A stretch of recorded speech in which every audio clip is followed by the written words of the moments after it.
Ayan guys, oh, iba naman dito. Ang dami. Ang dami guys. Sana, oh, ang dami. Ayan, tingnan nyo sa kabila naman.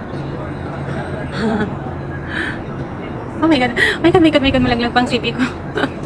Wala na. Andito na yung memory ko. Wala na. Ayan guys. Di ba? Ay, naku, sana. Pag nalis ko yung mga yating ito, pupunta na lang ako dito.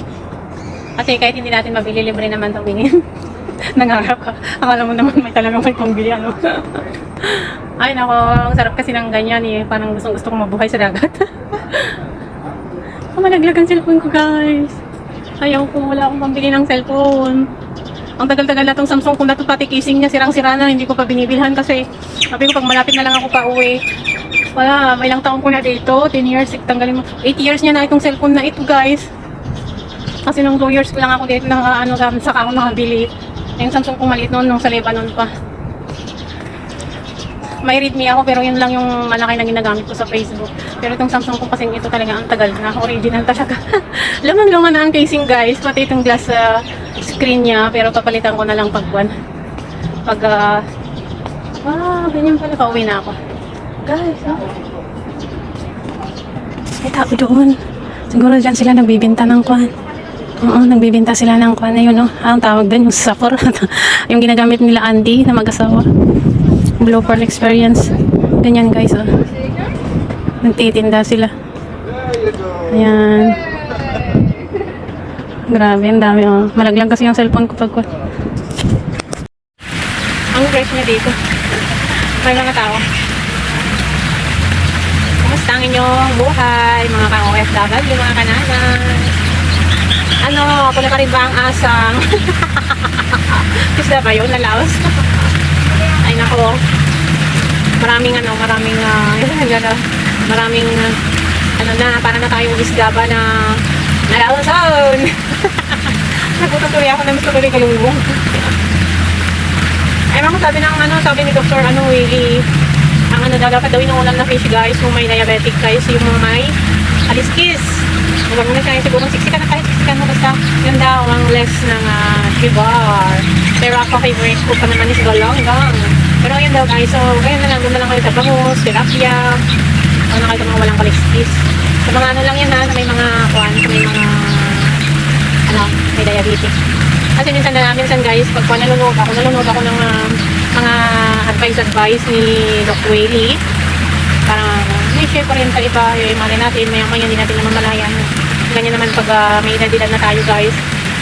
Ganun lang, share ko lang yung nabasa ko at pinanood ko sa YouTube namin sa Dr. Willie na kailangan daw yung may kaliskis na islang, yung ulam ng mga diabetic. So, siguro, hindi naman sinabi na mag-less rice. Sa ibang bansa kasi mas nila sinasabi nila sa mag-less rice din. So, kahit mag-less rice, siguro ngayon ka lang maraming rice kung alam mo rin yung yung mga kinakain mo na nakaka-less din sa diabetic na siguro. Ikaw, kumain ka ng maraming kanin, dapat minom ka rin ng marami siguro mga bagay-bagay na magtanggal din sa kinain. Ganun siguro, guys, para magiging kung tayo safe. Hello mga ka-aibag. Ayan. Okay pa ba ang mata nyo? Ako ma-aibag na. Kumusta mga kananay? It's Saturday. It's Saturday. Ay nako, ang sarap ng feelings. Maaga pa ako umalis. Ayan naman, ang nagustuhan ko naman pag Friday, pag Ramadan, maaga ako aalis. Tapos kahit late akong matulog, naging 10, 11, ganyan. Alas 9 naman ako magising. Pag hindi naman po Ramadan, kailangan 7:20, gising na ako, kailangan 7:30, nagre-prepare na ako ng smoothie, ganyan. Tapos yung itlog lang naman na baunin ng ni amo ko at saka cucumber. Ganyan yung mga pang-diet foods. Ganun lang. Wala naman masyado pero maaga akong magising. Hindi kasi nasanay ako ng late na matulog kasi kahit hindi Ramadan. Cellphone, ganyan hanggang alas 12, ganyan. Kaya nahihirapan ako magising sa umaga pero pag nagigising ako ng alas 9, ganyan maganda. Yun ang kagandahan niya pag Ramadan naman, guys. Ayun lang, mahirap lang kahit maaga ka namang lalabas. wala ka namang makainan. Bye guys, last Saturday mga kananay. Matatapos ng prayer dito banda sa akin. Ito naman sa dulo. Let's pray mga kananay. Basta ang inyong mga day off kahapon, kung sino man yung mga nag-day off ngayon. Keep safe mga kananay. Konting kimbot pa matapos ng Ramadan. Tsaga-tsaga lang muna tayo. Lagi ko naman sinasabi kasi wala naman tayong magawain na ang ating lang is ang ating kasama sa buhay is yung magpagtsatsaga para tayo magtagal sa ating trabaho para sa ating pamilya. Ganun talaga ang buhay mga kananay. Tapos na ang prayer. Kaya nagsalita kanina. Ay, naku, buti na lang kumain ako ng madami sa bahay kanina na kanin. Alam nyo guys, kahit anong kakainin mo na biskuit, mga kanik-kanik ba, mga chicherya, mga kung ano-anong sweets. Pag hindi ako kumain talaga ng heavy like rice, naku, ang sigmura ko pa naman. Mabilis magutom guys. Kayo dyan mga kananay, makain lang pa kayo ng maayos, kahit Ramadan. Kain lang kung hindi kayo Muslim para hindi kayo manghina. Lagi lang ako ng Ray-Ban. Naka-Ray-Ban na ako kasi, except of the malaki yung eye bag ko. Ano guys, na sa sobrang init kasi ng Middle East at saka bawal din sa sun yung mata ko guys kasi may iridium. Meron akong mga dyan, ng reading eyeglasses, meron din ng eyeglasses na anti-stigmatism, pero mas gusto ko yung Ray-Ban kasi mas madilim yung liwanag at saka ganyan talaga pag may iridium ka, hindi nagtatagal yung mata mo sa init. Pero kasi itong mata ko noon na itong right dahil sa iridium, meron na naman akong maliit dito sa kabila.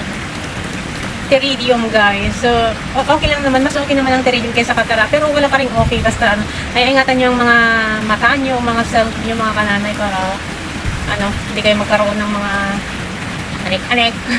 Ito, malaki ng problema ko dito guys. Pero, thanks God kasi okay naman. Naka-maintain niya ng gamot yung ovary ko. Ito, lumalaban pa rin sa hamon ng buhay. Masaya. Basta alam mo nga meron kang Diyos, lumalapit ka sa Diyos, hindi ka niya pababayaan. Yan lang masasabi ko mga kananay. Kahit anong nararamdaman nyo, ilapit nyo sa itaas. Kasi sa kanya naman tayo galing guys. We need to praise Him. Wala, ang presko dito. Wala masyadong uhuni ng ibon.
Guys, last Saturday. It's Saturday, it's my day off.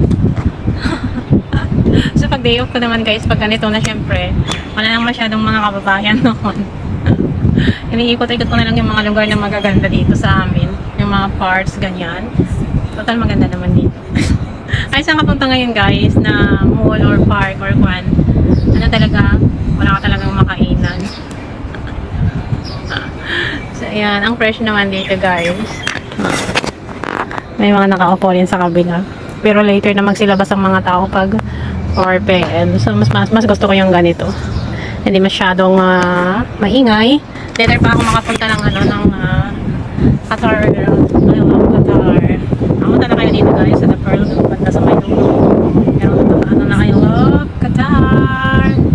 Kumusta? Kumusta kayo mga kananay? Super busy kahapon kasi may visitors kasi kami. At saka Friday and Saturday lang kasi yung pamangkin ng amo ko. Kaya, ayan, nakiusap sila na Friday, may visitors, and then Saturday na lang ako pupunta. Kasi pag Thursday naman, kasi guys, is nag-i-start na kami, nag-arrange ng mga, alam nyo guys, 6 pairs, 3 pairs lang naman, and yung 3 pairs, 6 na, plus dalawa sila yung dalawa silang anak, kaya naging, siguro mga sila yung 13, kasama na nga, tsaka naging 13, marami na yon, hindi ko yun kaya, mahirap yun guys. Naman sila sila naman yung naghahatid ng mga ginamitan nila, nakakatulong naman sila. Ayan guys, ayan si kabayan. Marami kabayan dito na naglilinis sa mga sa mga yate. Mostly mga Ilonggo. Alam nyo kasi mga Ilonggo guys, sa Iloilo ganyan, yung mga nakilala ko dito magilid sila sa mga ganyan, sa mga boat.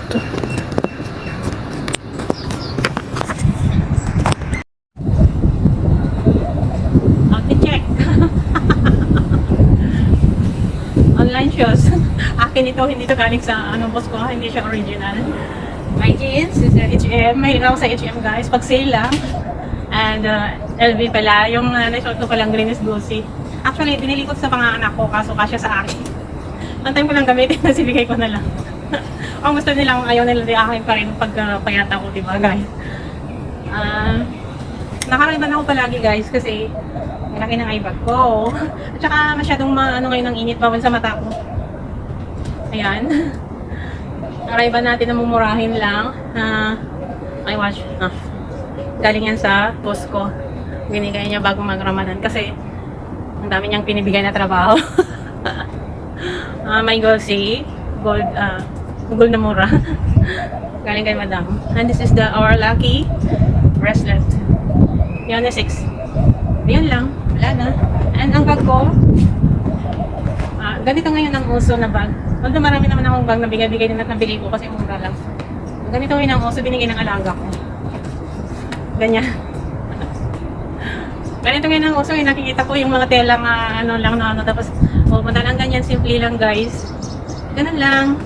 This is my Saturday outfit. So punta tayo doon sa may Qatar. I love Qatar. So I love Qatar kasi dito ako nag-lucky sa ako ng Diyos kahit maraming trabaho. Enjoy guys, enjoy life, keep smiling.